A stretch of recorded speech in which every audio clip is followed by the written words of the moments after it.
close now, though how close he couldn't know for sure. Seeing the warehouses had been the first tell for Gabriel, but the territory was unfamiliar to him. Not a regular patrol of the places he was supposed to know. They had stopped for a brief rest, against his better judgment.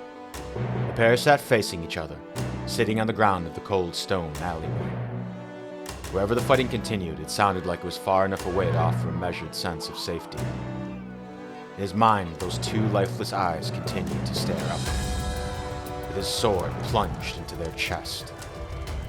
His body shook as he stared down at the ground, questioning himself. It's terrible. I can hear them. I can hear everything. All those people screaming. Everything falling to pieces. The princess began thoughtfully. This darkness, it makes me feel like there's nothing that I can do. Anger suddenly welled up inside of Gabriel as he scoffed. And what exactly could you do but be captured, ransomed, or die? The words seemed to strike her hard, like a slap in the face.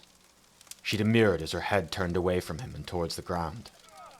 Her voice was silent, as her movements showed her thinking. You don't talk like Bertrand or Elaine, or any of the others that I knew. She began after a time. They talked about honor and bravery in the face of war. They talked about proving your worth. And they died with their honor and bravery. The frown on her face deepened. In the frail shadowed light she pulled in tight to herself, leaning intensely against the opposite cold stone wall. Her head turned to the ground as she drew in a series of slow, deep breaths. She remained silently there as Gabriel looked on. He saw the softly held vulnerability in that posture, one that was not so easily seen, but still there. He realized how much his words had hurt her then. They were great people. They protected me to the end. That means something. She said in a whispered rebellion. Gabriel grimaced as a pang of guilt struck him. This wasn't her fault. This was his. By providence, what can I even do? He sighed. Not much better. I'm just a sword against another sword. Honor or not, I'm sure I'll die before you do. None of this matters. He reached for a water skin at his hip, unstopped it, and took a drink. The water was warm, but still helped to quench his thirst. He drank about half of it and tossed it at her. It struck her with a startle and fell into her lap. It's water. You should probably drink it. Lucia nodded absent-mindedly, taking the water skin in her hands and undoing the stopper. Why are you helping me, if you don't believe in any of that? She asked as she began to drink. Gabriel thought again about the bloodstains on his hands and on his sword. His eyes followed the young beauty as she took a thoughtful sip, and then another on the water skin he gave her. The bruises had grown across her face, making it appear somewhat lopsided. She was not so much of a beauty then, but Gabriel was looking past that. He remembered her screams for help. He thought about that wound across her eyes. It wasn't right what those infiltrators had done to her. That was the only answer he could come up with at the moment. But it wasn't really an answer. It was just a feeling that hadn't troubled him for some time. Well, thank you. At least for this. She said, as she stretched the water skin out in front of her. He took it from her extended hand. She was sweet, sheltered, and he certainly thought foolish. Still, it was different from what he expected. He realized that he hadn't known what to expect. Someone more like her father, Patron Garcia. He was someone that was easier to hate. There was still water left in the bottle as he stood up and fastened it back to his hip. We should go. I don't think it's much further, he said. She reached her hand up towards him, and he took it. They walked along an abandoned path at last. Modest wooden warehouses stood overgrown with ivy and built side by side in rows. It was hard to make them out in the strange but welcome darkness. The fires had not gotten here yet, and that gave him hope. They crossed one intersection of buildings, and the city wall reared up towards them. The soft glow of torchlight shined golden against the stone. Gabriel couldn't be sure, but he thought he could hear the sound of running water. Then a woman screamed from the space directly in front of them, followed by a great chorus of frantic voices. He could hear the shuffling of metal armor and harsh laughter. Gabriel guessed what those sounds meant as a bitter taste rose into his mouth. They were not the only ones who had thought to use this place as a means of escape. The two of them walked across the warehouse street and into the narrow alley that separated the buildings. A tall stack of cargo boxes stretched across almost the whole width of it. It was there that the two of them stopped as Gabriel peered through the cracks to see just how bad their situation was. He could see the iron gate leading to the river harbor, the tall stone walls, and the small crowd of people held just outside of it. 3 people stood along that road dressed in burnt red armor, bearing swords and shields.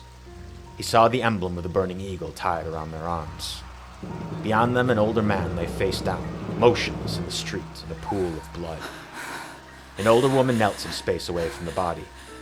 2 girls huddled tight to her shoulders as she clutched desperately at a boy trying to pull away from her arms. Gabriel could see the fire in that boy's eyes as a dash of memory came to him. He could suddenly feel that overwhelming hate, driving the child to seek a foolish revenge. There was a 3rd girl, pulled away separately from the others. She appeared to be the eldest of them. One of the 3 soldiers shoved her on her back and stood over her. Her shirt had been torn up, exposing her bare chest. She whimpered and struggled uselessly with her assailant as the tears in her eyes reflected under the torchlight. A hard grimace came to his face as he took it all in. The soldier had his pants down, and he was ripping at her skirt. Please, please! The older woman cried. We gave you everything we have! Please spare my daughter. I'll give myself to you, but please spare my daughter. The derisive laughter echoed out between the nearby buildings. And what would we care for an old hag when we have a fine piece of meat laid out right here? Gabriel cursed himself, and the people blocking his way. It wasn't the worst situation, but it was far from good. He let out a frustrated sigh as he turned away and leaned against the wall. He had hoped to be ahead of this, and maybe if they'd moved just a little bit faster, they could have been. As he stood there for some moments, he wondered what he was supposed to do next. Who else is there beyond the soldiers? Gabriel turned his head. His eyes fell on the princess sitting on the ground behind him. What difference does it make? He asked. Is the man raping her right now? Do you know what that really means? Or is it just a word for you? He asked, without even trying to hide his disdain. She turned her head sharply to the sound of his voice. I am not as sheltered as you might think, Gabriel. There was something new in the stern command with which she spoke to him. It gave him pause as he turned back to the family on the street to confirm what he saw. It was all still as bad as he thought it was. There's 3 of them and only 1 of me, princess. He snorted. What do you expect me to do? All you mean to do is wait until they're done and hope they move on. Don't you? That was exactly what he thought. Don't try to tell me you care, Gabriel replied. He wouldn't believe it, and even if he did, what difference did it make? He wasn't going to risk his life for theirs, and he knew there was nothing she could do about it. That young girl cried again and again. Gabriel ignored her. The princess rose up from the cold cobblestone, her body quivering. I don't know what you've seen, or what my father might have done to you. But you're wrong. Bertrand, Elaine, Claudio, Bitor, and Goyo. They were good people, and they weren't fools. She took 1 stride, half a stride, as Gabriel looked on doubtfully. Her body continued to quiver, but still she kept walking. With arms crossed, he leaned against the boxes and watched her. It was well within his ability to stop her, but he didn't. There was no way she was that stupid. The princess had suffered through the viciousness of the infiltrators. She knew how brutal they could and would make it for her. She was testing him, and he wasn't gonna play. He was confident fear and good sense would halt her no further than the edge of their hiding. At last she came to that edge. Her hand traced the last stack of boxes and fell to the open space to the river harbor. On that point she paused for a breath. The firelight beamed through, but her shadow did not darken it. The edge of a knowing smirk rose to Gabriel's lips. It was as he thought. She was all just empty posturing. Then she took those last 2 steps, exposing herself to the open air and the street among it. The smirk disappeared from Gabriel's face as he shot his eyes out towards the small crowd of people. The laughter subsided. The soldiers' conversation fell away to silence. The Thardis infiltrators had stopped what they were doing and turned to her. The family followed their gaze as all of them took in the princess.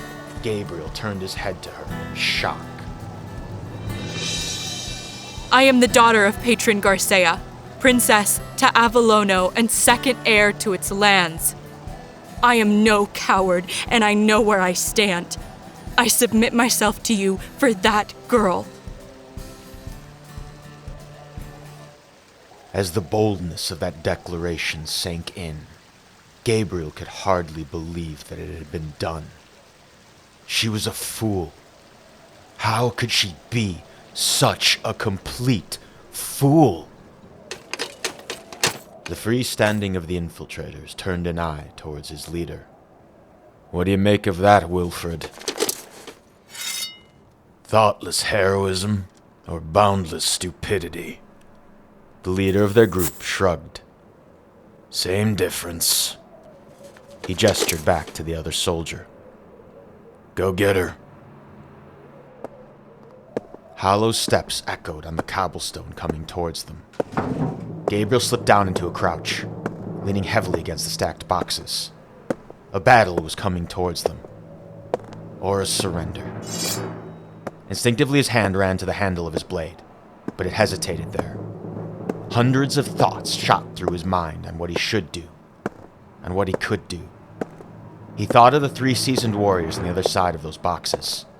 He thought about the blood on his hands, and those 2 pairs of eyes staring up at him in shock, just moments before their lives fell away. He stared at Princess Lucia, standing her ground, exposed and trembling in that open shaft of firelight. His own body began to shake as doubt flooded over him.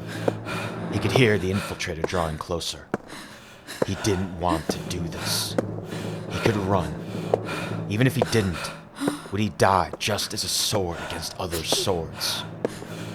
There was another reason that made him hesitate. A fact so bitter that he didn't even want to acknowledge it. He saw the soldier's hand grip at hers. It pulled at her hard, and she turned to him one last time. Time seemed to slow. In that moment, Gabriel remembered something. An old feeling, almost forgotten and willfully despised. For the first time in so many years, he embraced it. Gabriel drew his sword and roared blood-curdling fire. He sprang out from his hiding, his naked blade reflecting under the harbor torches. Swiftly he pushed Princess Lucia to the side and shoved himself against the Thardis infiltrator. The young man plunged his sword between the chinks of armor.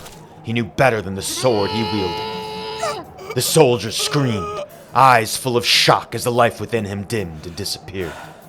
Gabriel's arm was quaking. His whole body shook as he wrested his blade from the dead man's body.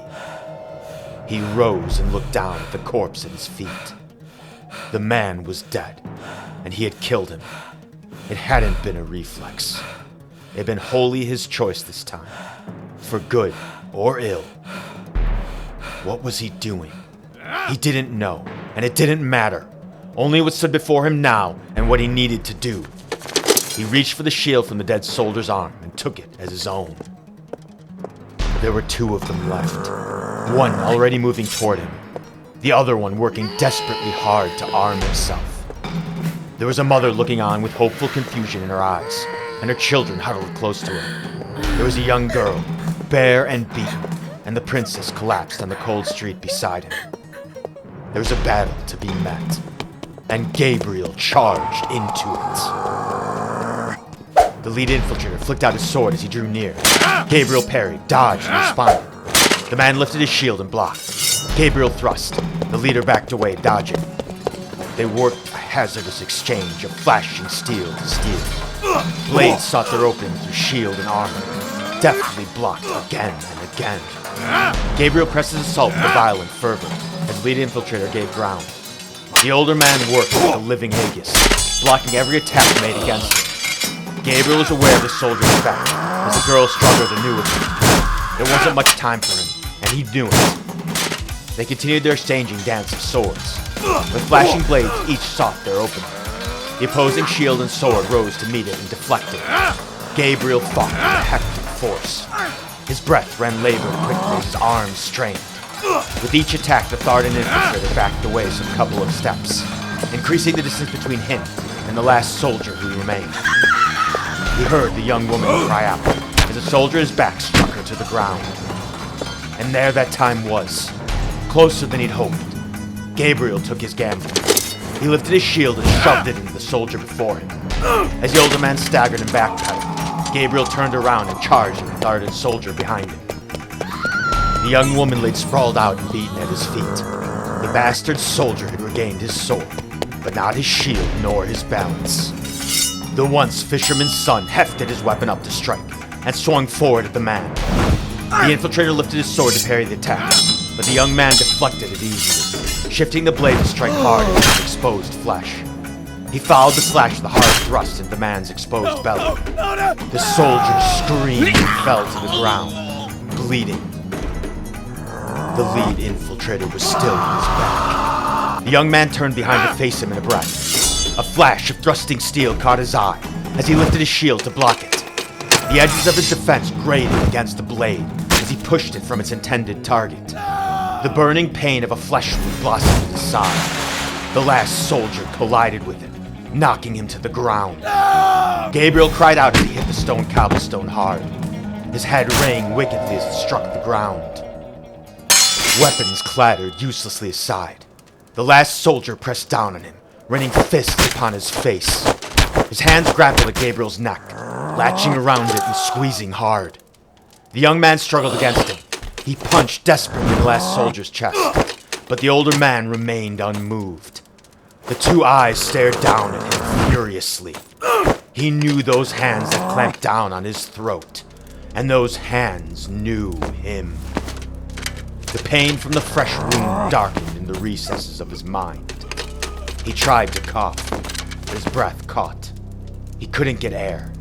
He tried to swallow. He tried to push away at the man on top of him, but nothing he tried could move those tight hands on his throat. The rage in those eyes burned down on him. He clawed desperately at the armored chest above him. His vision dimmed. He mouthed the man's name, airlessly. "Die, you fucking traitor!" The last soldier roared at him. "Die!" In the fading light of his mind, he swore he saw a figure walk up behind the man, sword in her hand. And then there was nothing.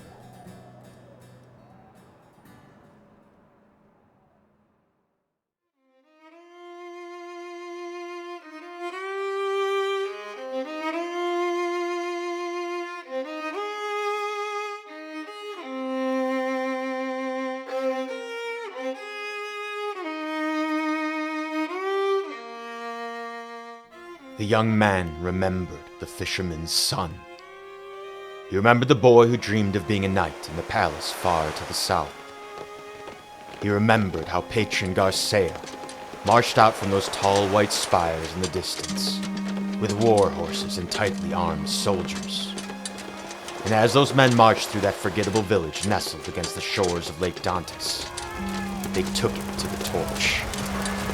His mother and father were slaughtered. His sisters died some days later. And that young boy, that fisherman's son, stood alone among the ashes, his eyes bright with tears, and his heart burning with rage. His head had turned to the northeast then, to a different city, in another distance, to the lesser kingdom of Thardis, bearing the emblem of the burning eagle. He became a soldier there. He fought as other soldiers fought, and surpassed many of them. As the years passed, those dreams he knew as a child became only dreams, and in time even less than that. That fire inside of him was all that drove him forward, and the sword was how he would get there. Alone on that path, all that stood before him was the battle, and that capital city he sought to see in flames. Until one night, he met that princess.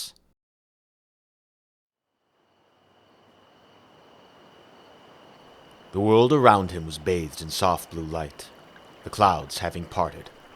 Though the dragon moon was new, the orphan moon was rising to it, as they both peeked down from the sky. The skiff rocked gently from side to side as it worked its way downriver, away from the city, away from the fires and sounds of war. The plain hum of the night seemed almost silent compared to the clanging din of metal against metal. A young girl stared behind her with bright eyes as her old mother worked the tiller. The rest of her family nestled in the bow of the skiff around her, alive and safe. Princess Lucia stared at him through eyes that could barely part. Still, she could see. She had seen the whole time. That eagle's emblem had hung on his arm at the very beginning. She had seen it. She had recognized the killer's voice that spoke to her. But still, she had gone with him. The princess rested against the bow of the boat across from him. Her sword lay on the deck beside her, taken from the infiltrator he had killed. She gazed back dark and thoughtfully, a soft sheen beaming off her eyes. A quiet smile ran across her face. The muck and slaughter of war still clung to Gabriel, even as it slowly faded back from his mind. "That was insane what you did," he said, with an edge of suspicion. Lucia shook her head. I never expected you to come to my rescue either of those times. I was prepared for the consequences. Why did you do it? "What did you expect to happen if they took you?" he insisted. "It would have been brutal. All of it." Lucia grimaced as she turned her head toward the palace behind them. For a long while she stared at it, silent in her thoughts. Have you ever felt so powerless, Gabriel? To suffer between what must be done and to know how little you can do yourself? To ignore it time and again and again. It smolders like an everlasting fire, burning hotter and hotter till it becomes impossible to bear. She was not like her father. She was not like patron Garcia. That was something he truly believed then, though he wasn't sure how far those differences truly went. Gabriel cast his attention down that small river, where its long and twisting ways remained veiled in shadows, too far to possibly know its destination. He felt that familiar flicker of something in his heart then. He knew at last what it was. The flicker of something only a little boy is supposed to feel. Dreaming of brave knights, saving captive princesses. For the moment, he ignored it, but it persisted nonetheless in the back of his mind and in his heart. "Are you looking to go back to your father?" he asked her. She followed his gaze down the river. Why did you save me, Gabriel? You didn't have to. Not once. Why were you fighting for Thardis and not my father? She didn't know the answer to his question. Your father's army killed my family, Lucia. Loyalists or rebels, he didn't care. He burned everything in my village to the ground. And that's only the start. She nodded solemnly. Tell me about them. Tell me about the things I could only guess at. The things I was not allowed to see. But it was apparent she was aware of the things she didn't know. And that was the start of something. Gabriel looked at her with a face in deep conflict. He lifted a hand to hers and she took it. Her grasp was firm, but it shook with the tremor of uncertainty. She returned his gaze with an uncertain grin as she studied him cautiously. In the light of the open stars, she shined. Maybe you're not your father. She nodded her head slowly. And maybe I won't go back to him. The skiff floated gently downriver, away from the fires, away from the two patronages, and away from the sounds of war. The palace and those tall white spires were ablaze, burning like a bright beacon in the night sky, slowly fading away in the distance.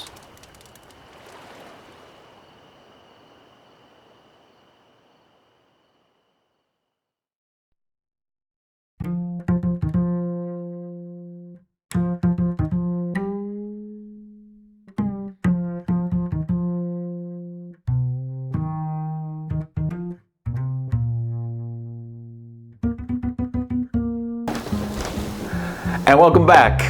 Hopefully this is a bit of a surprise. Hopefully, if I did it right, hopefully that was a bit of a surprise. Just the notion, not just that, Gabriel was lying to Princess Lucia, but also Princess Lucia was lying right back to Gabriel. But lying back to Gabriel for the good kind of reasons. I've given my fiction to, friends and family, friends of the family, and a couple of them have certainly said that some of the stuff that I do is a little on the dark side of things. I'd like to think it's, realistic and even a little bit positive, because for myself, at least in terms of the story, it is a tragic thing, or it's meant to be a tragic thing that, Gabriel lost his family and that all these people died in war. War is brutal. War is war, ultimately. But at the end of the day, Gabriel, lost his soul, and then, Princess Lucia, helped him to find it again. And that's going to lead into, bigger things, a lot of that stuff that happens out in the western side of the continent of Enarten, which is, this being the first story that, of 6 or 7 that I'm, putting together to kind of develop this world, develop these characters that, the protagonists are going to come into. That's the reference that is kind of given to here for "unto this they came" kind of thing, where it's that kind of that big reveal, the last story being an introduction of one of those 3 protagonists, that great and tragic triumvirate, which you're going to see suggested at in the other stories that I ultimately have. This thing is a bit of a passion project for me, and really this portion here is largely for recognition for the different artists who have contributed their momentous talents to helping this piece of mine become a reality. I'm really grateful for most of the artists, the voice actors, and the different musicians who hopefully color a really good mood and help you as the viewer to get a better sense of everything that I'm kind of going for. I hope you've liked my story, and again, there are others coming forward. And if you have, please like, comment, subscribe. Check me out on Instagram. You can see me at Pablo Americanus at Instagram. And I hope to see you for the next one. And I think that's really all I got. And to that end, I'm just going to say salud. And hope to see you in the next one. Peace.